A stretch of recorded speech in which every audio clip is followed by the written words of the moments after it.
आप सभी का मेरे YouTube चैनल रंगी एजुकेशन में हार्दिक स्वागत है। जैसा कि आप सभी को पता ही है कि हमारा राजस्थान कक्षा 6 का अध्ययन कर रहे हैं और आज एक नई यूनिट नंबर 10 और जिसका पार्ट नंबर 1 राजस्थानी भाषा का हम अध्ययन करेंगे। साथियों, राजस्थान में जितनी भी प्रतियोगिताएं परीक्षा होती है उनके अंदर 1 या 2 प्रश्न क्या है कि राजस्थानी भाषा या उनके ग्रंथ या राजस्थानी भाषा की उपबोलियां या कवि विद्वान उनसे संबंधित प्रश्न पूछ लिए जाते हैं या उपबोलियां। तो अपने आज की है कि मुख्य तौर पर राजस्थानी भाषा है और उसकी जो उपबोलियां हैं और इसके साथ साथ में उसके जो क्षेत्र विशेष हैं उनसे संबंधित क्या अपने अध्ययन करेंगे।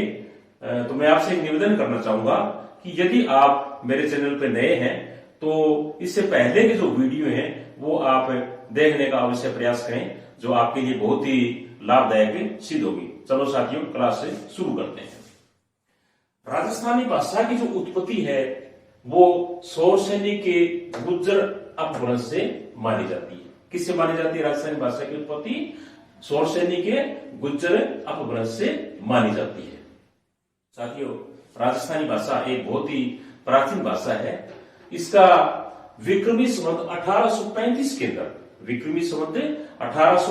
के अंदर कुवलयमाला नामक जो एक ग्रंथ था जो उद्योतन सूर्य ने लिखा था और उन्होंने 18 जो देसी भाषाओं का उस ग्रंथ के अंदर वर्णन किया है, उसके अंदर मरु भाषा को भी उन्होंने शामिल किया है। याद रखना, मरु भाषा को सबसे पहले कुवलयमाला नामक जो ग्रंथ है जो उद्योतन सूर्य ने लिखा है उसके अंदर शामिल किया गया। उन्होंने क्षेत्र विशेष की 18 देसी भाषाओं का वर्णन किया है और जिसके अंदर मरु भाषा को भी उन्होंने शामिल किया है। अपने क्षेत्र विशेष के लिए राजस्थानी जो शब्द है भाषा के लिए वो सबसे पहले प्रयोग 1912 के अंदर, कब? 1912 के अंदर जॉर्ज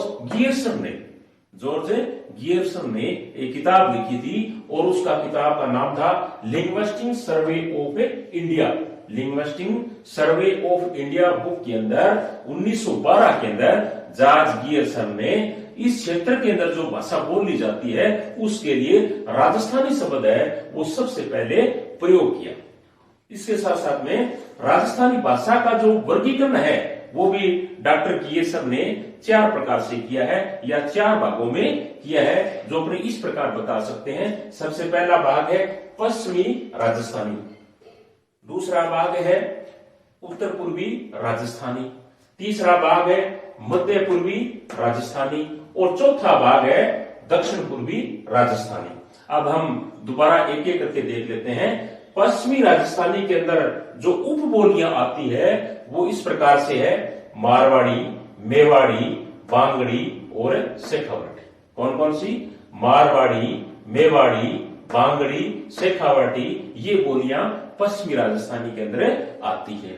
दूसरा जो वर्गीकरण किया था उसका नाम है उत्तर पूर्वी राजस्थानी और इसके अंदर जो बोलियां आती है मुख्य रूप से वो है मेवाती और अहीरवाटी। क्या नाम है? मेवाती और अहीरवाटी।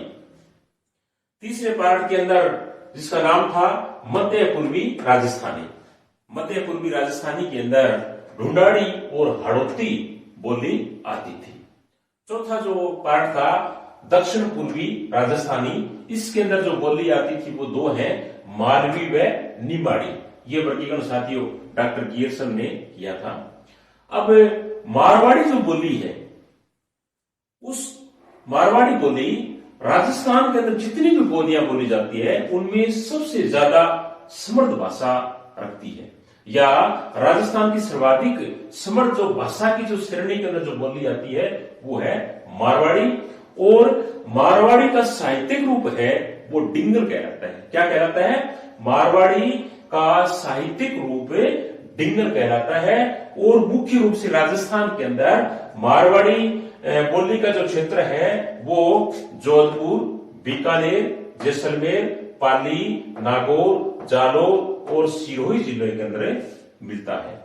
या अपने यूं कह सकते हैं कि मारवाड़ी राजस्थान के अंदर जोधपुर, बीकानेर, जैसलमेर, पाली, नागौर, जालौर और सिरोही जिले के अंदर बोली जाती है। साथियों, मारवाड़ी का जो शुद्ध साहित्यिक रूप है वो जोधपुर के आसपास क्षेत्र के अंदर मिलता है। अब मारवाड़ी बोली की उप बोलियां हम देख लेते हैं, कौन कौन सी मारवाड़ी बोली की उप बोलियां मानी जाती है। वो है मेवाड़ी, बागड़ी, शेखावाटी, बीकानेरी, थल्ली, खेराड़ी, नागौरी, देवरापाड़ी और गोड़वाड़ी। ये मारवाड़ी की उप बोलियों की श्रेणियों में आती है। आगे वाली जो बोली है उसका नाम है मेवाड़ी। साथियों, मेवाड़ी जो मेवाड़ क्षेत्र था उसके अंदर जो बोली बोली जाती है वो मेवाड़ी कहलाती है और मुख्य रूप से उदयपुर व उसके जो आसपास का क्षेत्र है वहां मेवाड़ी बोली बोली जाती है। आगे वाली बोली का नाम है बागड़ी। बागड़ी यानी बागड़ क्षेत्र कौन कौन सा? डूंगरपुर व बांसवाड़ा, यानी डूंगरपुर व बांसवाड़ा क्षेत्र के अंदर जो बोली बोली जाती है उसको क्या कहा जाता है? बागड़ी बोली। आगे वाली बोली ढूंढाड़ी। ढूंढाड़ी इसका एक नाम और भी साथियों, इसको झाड़साई भी कहते हैं या इसको जयपुरी बोली भी कहते हैं। ढूंढाड़ी के दो नाम क्या है? झाड़साई या जयपुरी बोली भी कहते हैं। यह मुख्य रूप से उत्तरी जयपुर को छोड़ करके, कहा? उत्तरी जयपुर को छोड़ करके शेष जो जयपुर का हिस्सा है वहां बोली जाती है। इसके साथ साथ में किशनगढ़, टोंक, लाबा व अजमेर मेरवाड़ा का जो पूर्वी क्षेत्र है उसके अंदर भी क्या है कि ढूंढाड़ी बोली है वो बोली जाती है। और ढूंढाड़ी की उप बोलियों की हम बात करें तो ढूंढाड़ी की उप बोलियों के अंदर तोरावाटी, राजावाटी, किशनगढ़ी, अजमेरी और काठेड़ी मानी जाती है। ये ढूंढाड़ी की उप बोलियां हैं। आगे वाली बोली है हाड़ौती। हाड़ौती जो हड़ौती क्षेत्र है कोटा और बूंदी का, और इसके साथ साथ में बारा व झालावाड़ जो क्षेत्र है वह हाड़ौती बोली बोली जाती है। और हाड़ौती बोली का सबसे पहले जो प्रयोग है वो 1875 के अंदर केलॉग ने हिंदी ग्रामर की जो किताब लिखी थी उसके अंदर प्रयोग किया। बहुत अच्छा प्रश्न बनता है कि हाड़ौती का सबसे पहले प्रयोग, बोली का सबसे पहले प्रयोग किसने किया? तो केलॉग नाम करके जो विद्वान था उसने 1875 के अंदर इसका प्रयोग किया। एक किताब लिखी हिंदी ग्रामर, उसके अंदर। आगे वाली भी बोली बहुत अच्छी है साथियों। मेवाती यानी मेवात क्षेत्र है वहां पर क्या है कि मेवाती बोली है वो बोली जाती है, मुख्य रूप से अलवर व भरतपुर जिले के अंदर। और इसके अंदर हम बहुत अच्छी बात यह भी है कि मेवाती बोली के अंदर जो साहित्य रचा गया वो लालदासी व चरणदासी जो संत संप्रदाय है और उनके जो शिष्य हुए हैं उन्होंने क्या है कि मेवाती बोली के अंदर साहित्य की सर्जन किया। और इसके साथ साथ में दयाबाई व सहजोबाई, दयाबाई व सहजोबाई ने भी क्या है कि मेवाती बोली के अंदर साहित्य का सर्जन है वो किया है। आगे वाली बोली भी अच्छी है। अहिरवाटी जो अहिरवाट क्षेत्र है, अहिरवाल जो क्षेत्र है वहां पर क्या है कि अहिरवाटी जो बोली है वो बोली जाती है। और इसके अंदर मुख्य रूप से हम बात करें तो बांगरू यानी हरियाणवी और मेवात के बीच का जो क्षेत्र है वहां ये बोली है वो बोली जाती है। मुख्य रूप से अपने योग कह सकते हैं कि ये राठ क्षेत्र की मुख्य बोली है। कहा कि राठ क्षेत्र की मुख्य बोली है। इसके दो नाम और भी है, हीरवाटी व इसको हीरवाल भी कहा जाता है। आगे वाली बोली का नाम है मालवी बोली। मालवी बोली मालवा क्षेत्र से संबंधित है। आगे वाली बोली है निमाड़ी। निमाड़ी मालवी बोली की ही एक उप बोली का नाम है। इसका सबसे महत्वपूर्ण जो तथ्य बनता वो ये है इसे दक्षिणी राजस्थानी भी कहा जाता है। प्रश्न भी आ सकता है कि किस बोली को दक्षिणी राजस्थानी भी कहा जाता है, तो अपने क्या नाम बताएंगे? निमाड़ी बोली। आगे वाली बोली का नाम है शेखावाटी बोली, जो कि सीकर, झुंझुनू व चूरू क्षेत्र में बोली जाती है। जैसा नाम से ये शेखावाटी जो क्षेत्र है वहां क्या है कि शेखावाटी बोली है वो बोली जाती है। दोबारा देख लेते हैं कौन कौन से, सीकर, झुंझुनू व चूरू क्षेत्र। आगे वाली बोली देवड़ावाटी। देवड़ावाटी जो बोली है वो सिरोही क्षेत्र के अंदर बोली जाती है। इसको एक नाम और भी ले सकते हैं, सिरोही बोली भी इसको अपने कह सकते हैं। आगे वाली बोली का नाम है काठेड़ी। काठेड़ी जो बोली है वो जयपुर जिले के दक्षिणी भाग के अंदर बोली जाती है।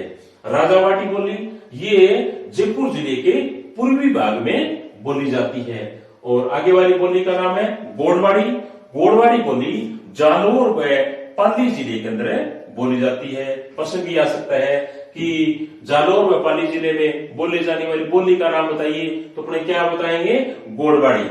आगे वाली बोली का नाम है रांगड़ी। कौन सी बोली है? रांगड़ी, जो मालवी व मारवाड़ी का मिश्रण है, यानी मालवी व मारवाड़ी दोनों के बीच का जो रूप है वो क्या कहलाता है? रांगड़ी। अब साथियों, ये राजस्थानी भाषा की कुछ बोलियां और उप बोलियां थी जो मैंने आपको यहाँ अच्छी तरीके से समझाने का प्रयास किया है। उम्मीद है कि ये आपको अच्छे ढंग से समझ में आ गया होगा। मेरा निवेदन रहेगा कि आप वीडियो को पॉज करके इनको अपने नोटबुक के अंदर आप उतार भी सकते हो। अब राजस्थानी भाषा के अंदर जो इनकी बोलियां हैं उनके अंदर कुछ अच्छा साहित्य का भी सर्जन किया गया। जो मुख्य है वो मैं आपको बताना चाहूंगा। जैसे मारवाड़ी की जो प्रमुख काव्य रचनाएं हैं वो है राजेरा सोरठा और वेली कृष्ण रुक्मणी। ये जो दो रचनाएं बहुत ही महत्वपूर्ण है, दोनों की दोनों, राजेरा सोरठा और वेली कृष्ण रुक्मणी, ये मारवाड़ी साहित्य के अंदर रचित है। आगे वाली बोली है ढूंढाड़ी। ढूंढाड़ी भाषा के अंदर या ढूंढाड़ी बोली के अंदर जो प्रमुख रचना है वो दादू दयाल और उनके जो शिष्य थे, संत दादू दयाल और उनके जो शिष्य थे, उन्होंने जो रचनाएं की वो ढूंढाड़ी भाषा के अंदर या ढूंढाड़ी बोली के अंदर की। आगे वाली बोली का नाम है हाड़ौती। हाड़ौती बोली के अंदर साहित्य का जो सर्जन है वो कवि सूर्यमल्ल मिश्र ने किया था, या सूर्यमल्ल मिश्र की जो रचनाएं हैं वो हाड़ौती बोली के अंदर आती है। आगे वाली बोली का नाम है गोड़वाड़ी। बोली के अंदर जो साहित्य सर्जन है वो विश्वदेव रासो नामक जो महाकाव्य है उसके अंदर विस्तार से विश्वदेव रासो जो महाकाव्य है वो गोड़वाड़ी बोली के अंदर ही लिखा गया है या रचित किया गया है। आगे वाली बोली है अहीरवाटी। कौन सी बोली? अहीरवाटी, जो कि प्रमुख जो ग्रंथ है अहीरवाटी के अंदर वो है हमीर रासो। कौन सा ग्रंथ है? हमीर रासो, जो कि जोधराज ने लिखा था। बहुत अच्छा है साथियों कि हमीर रासो के सर्जनकर्ता कौन है या हमीर रासो ग्रंथ किसने लिखा, तो अपने किसका नाम बताएंगे? जोधराज का। और ये किस बोली के अंदर है? तो उस बोली का नाम है अहीरवाटी। इसके साथ साथ में साथियों राजस्थानी भाषा का जो श्रवण काल है, राजस्थानी भाषा का श्रवण काल है 16वीं से 18वीं सदी माना जाता है। 16वीं से 18वीं सदी माना जाता है। तो ये था साथियों राजस्थानी भाषा से संबंधित बहुत ही महत्वपूर्ण जो प्रश्न थे बनते थे जितने भी, वो मैंने आपको पूरा समझाने का प्रयास किया है। इसी के साथ थैंक यू, धन्यवाद।